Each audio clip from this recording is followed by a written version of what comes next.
Schism సత్యం versus భ్రమ క్రైస్తవ దృక్పథం పరిచయం. ప్రియమైన వారలారా, ఈరోజు మనం క్రైస్తవ చరిత్రలో అత్యంత ప్రభావవంతమైన మరియు వివాదాస్పదమైన నోస్టిసిజం గురించి ధ్యానిద్దాం. ఇది కేవలం ఒక పాత సిద్ధాంతం మాత్రమే కాదు, నేటి ఆధునిక కాలంలో కూడా రకరకాల రూపాల్లో మనల్ని తప్పుదోవ పట్టించే ప్రమాదం ఉంది. 1. నోస్టిసిజం అంటే ఏమిటి? మొత్తం సారాంశం.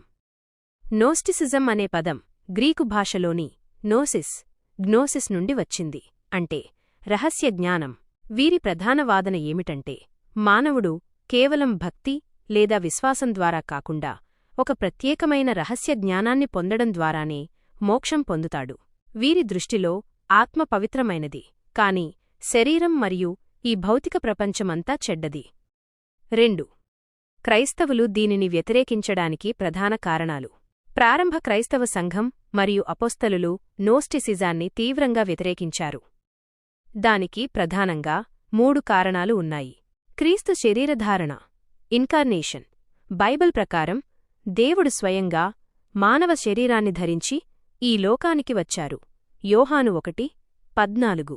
కాని నోస్టిక్కులు శరీరం చెడ్డది అని నమ్ముతారు కాబట్టి క్రీస్తుకు నిజమైన శరీరం లేదని, ఆయన కేవలం ఒక నీడలా కనిపించాడని వాదించేవారు. దీనిని అపోస్తలుడైన యోహాను తీవ్రంగా ఖండించారు. సృష్టికర్త పట్ల తప్పుడు అవగాహన. బైబిల్ ప్రకారం ఈ ప్రపంచాన్ని దేవుడు సృష్టించారు మరియు అది మంచిది అని చెప్పారు.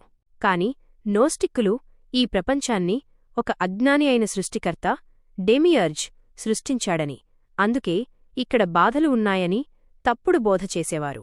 విశ్వాసం వర్సెస్ జ్ఞానం.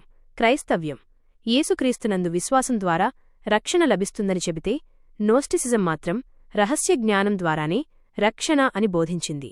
ఇది సువార్త యొక్క మూల సిద్ధాంతానికే విరుద్ధం. 3. అప్పటి పరిస్థితులు, బైబిలు ఆధారాలు. ఆ రోజుల్లో సంఘాల్లోకి చొరబడిన ఈ తప్పుడు బోధలను అడ్డుకోవడానికి అపోస్తలులు పత్రికలు రాశారు. మొదటి యోహాను పత్రిక 4:2-3. యేసుక్రీస్తు శరీరధారియై వచ్చాడని ఒప్పుకోని ప్రతి ఆత్మ దేవుని సంబంధమైనది కాదని యోహాను స్పష్టంగా హెచ్చరించారు.